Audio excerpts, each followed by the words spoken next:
The Idries Shah Foundation Podcast. Practical Psychology for Today.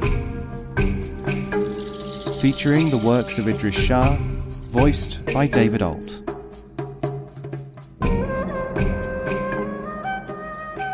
Welcome to the Idries Shah Foundation Podcast. In this edition of the podcast, we will hear selections from Reflections by Idries Shah.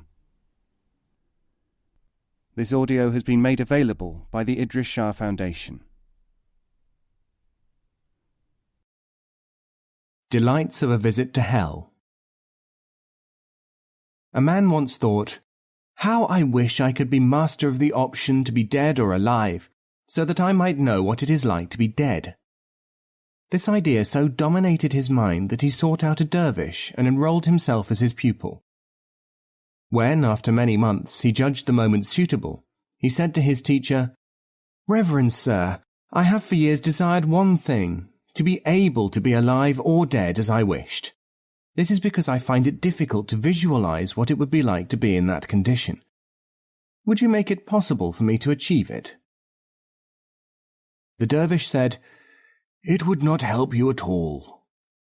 "I am sure that all experience is useful," said the man, and he continued to plague the dervish until he agreed. "Very well," said the dervish, "adopt these special exercises, and you will be able to enter the domain of death and return at your own desire." The man performed his exercises until he had perfected them, and when he felt that he was ready, he threw himself into the condition which is generally considered to be death. He found himself disembodied and waiting at the exit door of life. A subtle form in the shape of a man came up to him and said, "What is your desire?" "As I am now dead," said the man, "I would like to see heaven and hell, so that I may be able to understand the advantages and disadvantages of each." "Certainly," said the angel. "And which would you like to visit first?" "Heaven," said the man. The angel took him to a place where people were walking about, surrounded by every luxury and dressed in beautiful garments, eating precious fruits. They were all undoubtedly beings of the greatest purity and honesty, but the visitor felt that there was not enough variety in their life for him. He said to his guide, "Please may I now see hell?" "By all means," answered the angel, and took him to another place. Here he saw people reveling and romping, laughing and crying, making and breaking friendships, building houses and destroying them, and living a remarkably similar life to the one which we all know on earth. But hell seemed to have distinctive advantages. It was more interesting than heaven, and there were opportunities for personal gain evident to the visitor, which had not yet been observed by the inhabitants, and which far exceeded those open to people on earth. He said to his guide, "As I am master of the option of living or dying, I think that I will now settle down in hell. Can you arrange it for me?" "Nothing easier," said the angel, "providing that you will change permanently from the status of a visitor to that of a resident." The man affirmed that he indeed wished to remain in hell for all time. Then the angel knocked on a door, and two massive demons of frightful aspect appeared. "Take him away," said the angel, "for he has decided to join you." The demons seized the man, and crushing him in gigantic talons, began to bear him off towards a furnace. "Stop!" cried the man, and he appealed to the angel. "If this is hell, what was that place which you showed me, saying that it was hell when it was not?" "That," said the angel, "is not the hell for the permanent residents. It is the one which is shown to visitors."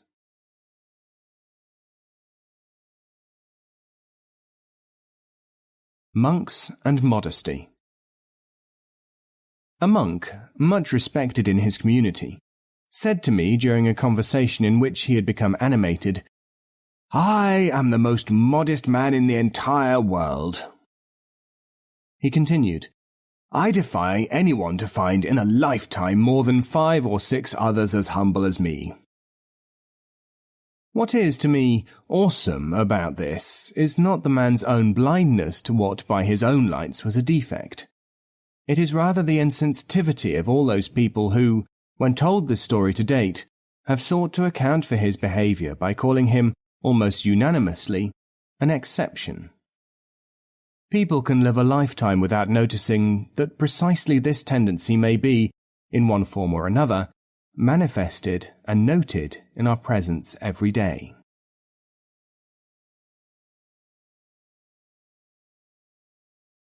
Two Gurus. There were once two gurus. They meditated and lectured, studied the lives and sayings of the ancient mystics who taught that man could control his outer life in order to attain release from the bondage of events and escape from the tyranny of the environment. One of the gurus knew the properties of secret herbs and had contemplated in the hermitages of the Himalayas. He had made pilgrimages and darshan visits to the abodes of Mahatmas great and small. He had attended the gatherings and rituals of the forests and the temples, and he was thoroughly versed in the mysteries of the sacred mantrams. The other guru, who lived at some distance from the first, had for many years instructed disciples. He had himself been a chela of several masters of high repute. He was familiar with the scriptures and the ancient classics inscribed on leaves, and he had measured his length along the ground in spiritual journeys to countless monasteries. He had practiced posture training and mandala gazing, had eaten the berries of the hermit, and had worn the robe of the sannyasi.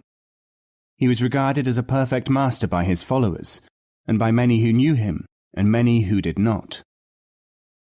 One day the second guru was visited by the first, who said to him, "I have a young and recent disciple who wishes to attain moksha.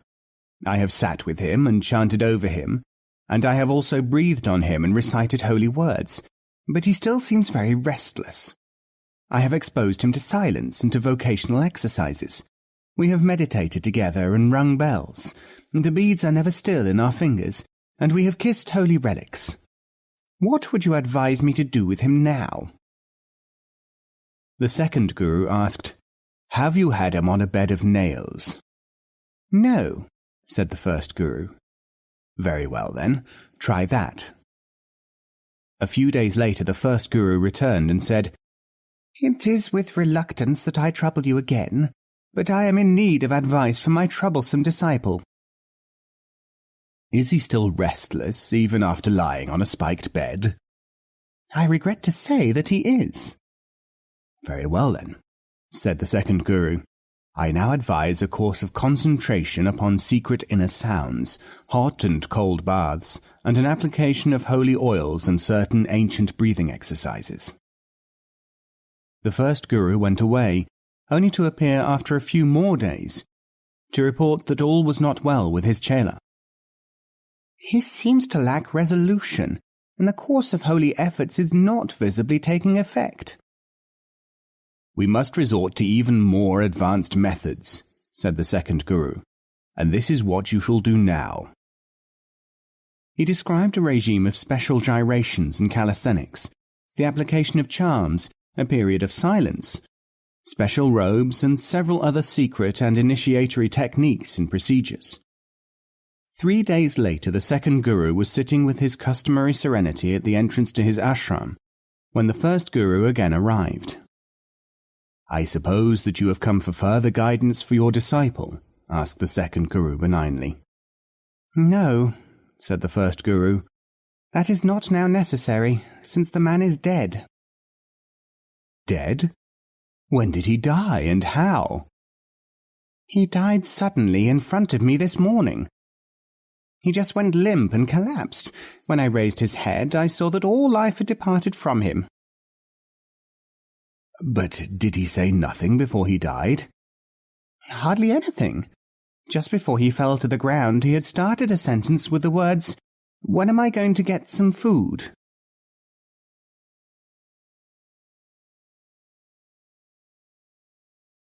Deserts. People buy my books and sometimes take the trouble to write to me about them. Sometimes they send copies to be autographed. None has ever enclosed postage, so it costs me as much to post back their copy as I earn from it. Today I have had a request for an autograph from someone who asks me to refund his postage. Do authors get the readers they deserve?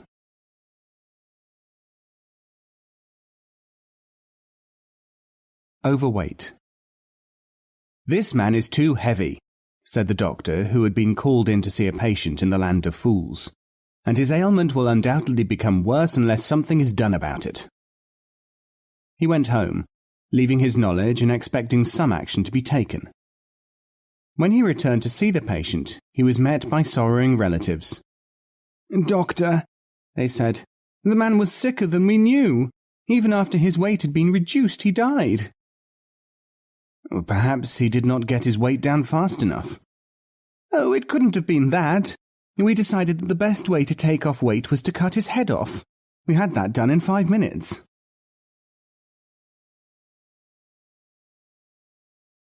Banal. Banality is like boredom. Bored people are boring people. People who think that things are banal are themselves banal.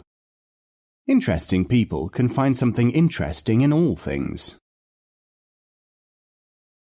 Milk. A man who had come to visit me said of someone who had just left the house after a gathering, "That man came in here looking exactly like someone who was trying to find a pint of milk." I asked him what made him so certain. "Because," he said, "I used to be a milkman, and I should know that look." Criticizing.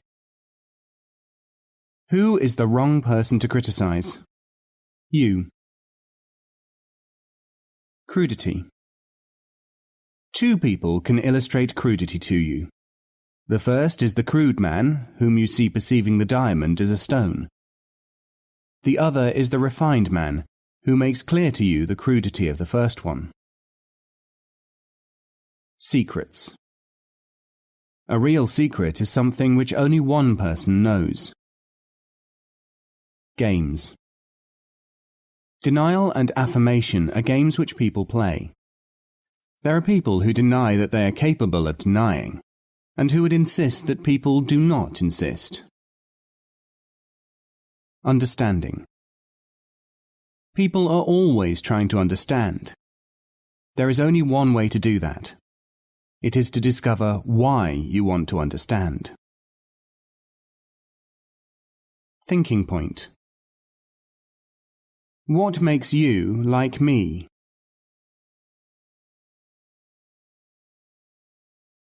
Overheard at a party. What does it matter whether we like one another or not? Surely it is the deeper things in life which really count.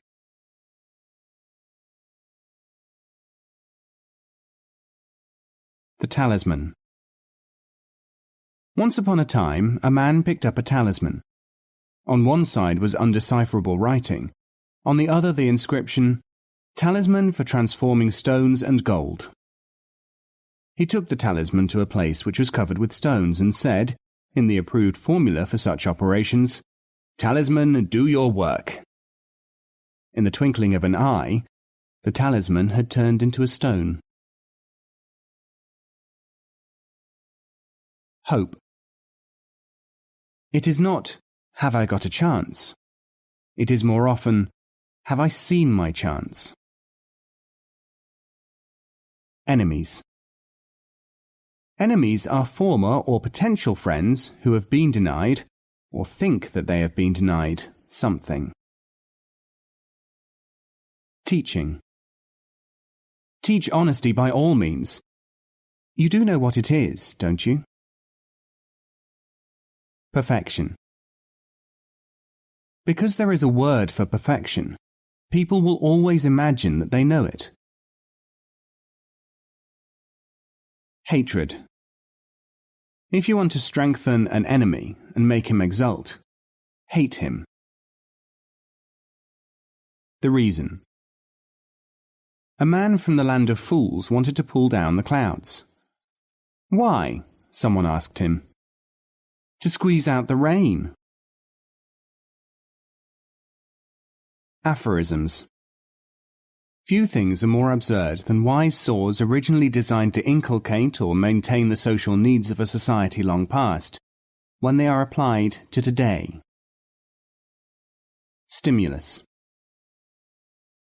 A pungent thought is a corrective to deterioration of thinking, like cold water helping slack muscles to work again.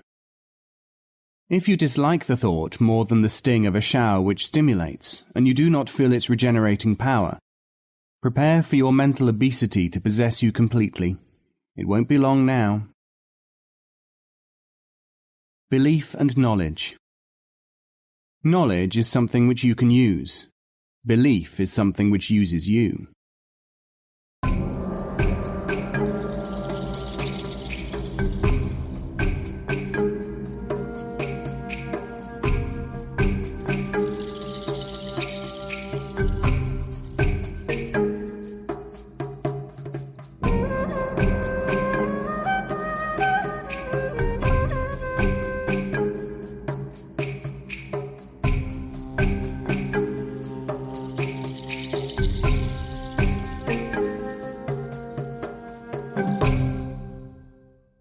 This podcast is copyright 2016, the Idries Shah Foundation.